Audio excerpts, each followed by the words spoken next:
Tween First Chapter, One Crazy Summer by Rita Williams-Garcia.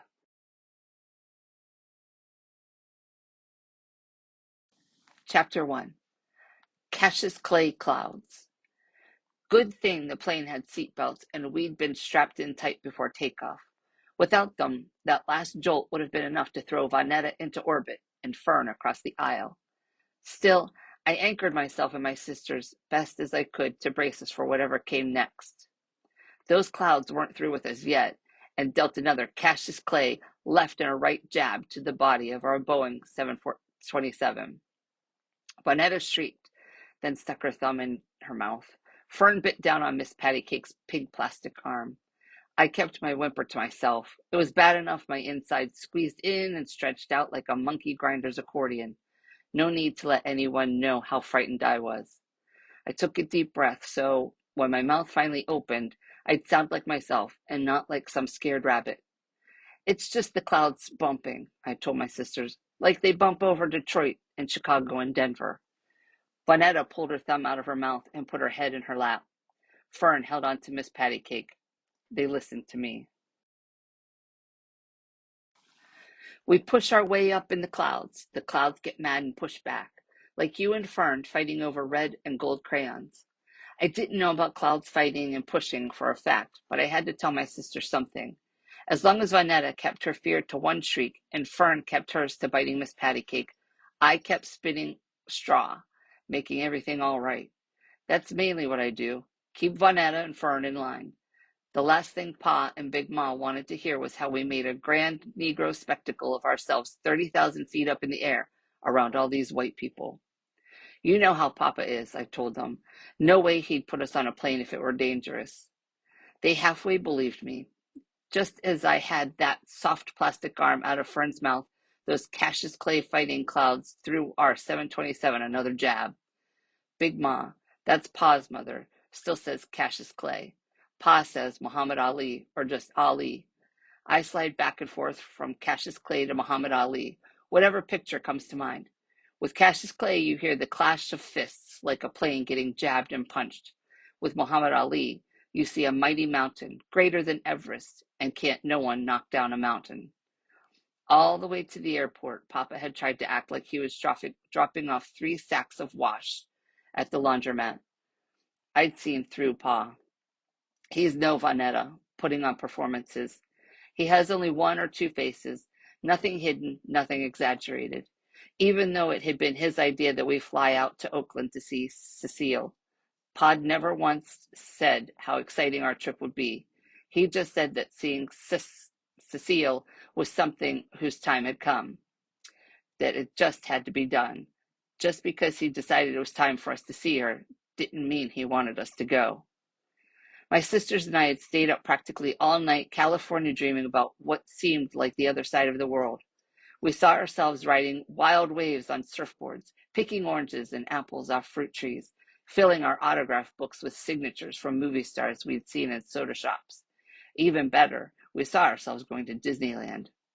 We'd watched airplanes lift up and fly off into blue skies we neared the airport. Every time another airliner flew overhead, leaving a trail of white and gray smoke, Big Ma fanned herself and asked, Jesus, why? Big Ma had kept quiet long enough. Once inside the terminal, she let it all hang out.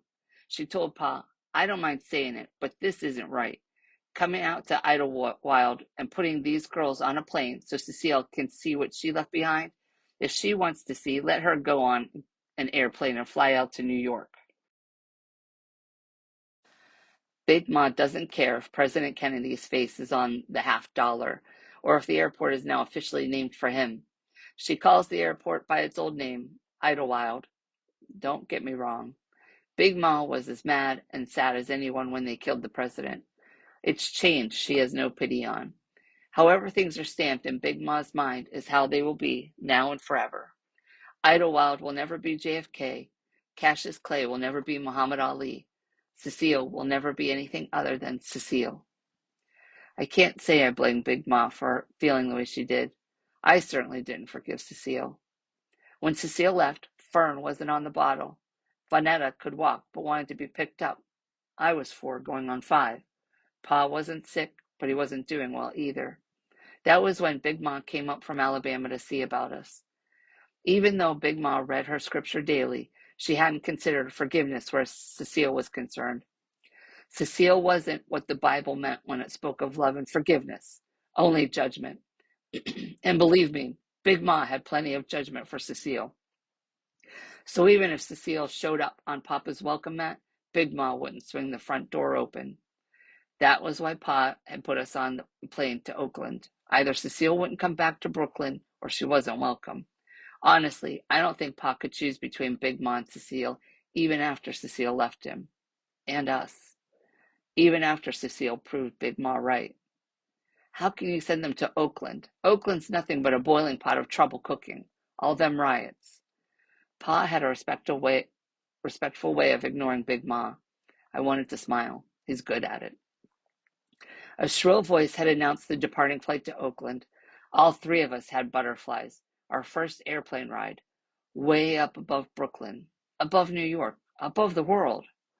Although I could at least keep still, Vonetta and Fern stamped their feet like holy rollers at a revival meeting.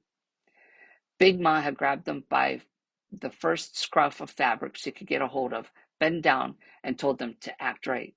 There weren't too many of us in the waiting area, and too many of them were staring. I'd taken a quick count out of habit. Vonetta, Fern, and I were the only Negro children. There were only 2 soldier boys in green uniforms who didn't look any older than Uncle Darnell. High school cap and gown one day, army boots and basic training 4 days later. 2 teenage girls with afros. Maybe they were college students. One lady dressed like Jackie Kennedy, carrying a small oval suitcase. Big Ma had also scouted around the waiting room. I knew she worried that we'd be mistreated in some way and sought out a grown, brown face to look out for us. Big Ma turned her nose up at the college girls with afros in favor of the Negro lady in the square sunglasses and snappy suit toting the equally snappy oval bag. Big Ma made eye contact with her. When we lined up, she told the Negro Jackie Kennedy, "These my grandbabies. You look out for them, you hear?" The snappy Negro lady had been nice enough to smile, but hadn't returned the look that Big Ma expected. And Big Ma had expected the look Negro people silently pass each other. She'd expected the stranger to say, as if she were a neighbor, "They're as good as my own. I'll make sure they don't misbehave or be an embarrassment to the Negro race." A blank movie star smile had been all she passed to Big Ma. That lady had only been looking out for her plane seat. Papa had already given me a paper with the phone number to our house, which I knew by heart, and the phone number to his job. He had already told me that his job number was for emergencies only and not for how you doing chats. Last night, he had also given me an envelope with $200 in tens and $20 bills to put in my suitcase. Instead, I'd folded the bills and stuffed them in my tennis shoe before we left Herkimer Street. Walking on that mound of money felt weird at first, but at least I knew the money was safe. Papa had kissed Vonetta and Fern and told me to look after my sisters, even though looking after them would have been nothing new. I kissed him and said, "I will, Papa."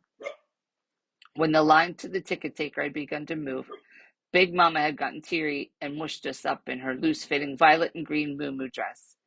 Better come on and get some lovin' now. She hadn't had to finish the rest about how this might be the last time in a long while for kissing and hugging. A flash of memory told me Cecile wasn't one for kissing and hugging. I had a lot of those memories clicking before me like projector slides in the dark. Lots of pictures, smells, and sounds flashing in and out, mostly about Cecile, all going way, way back. And what I didn't remember clearly, Uncle Darnell always filled in. At least Uncle Darnell remembers Cecile kindly.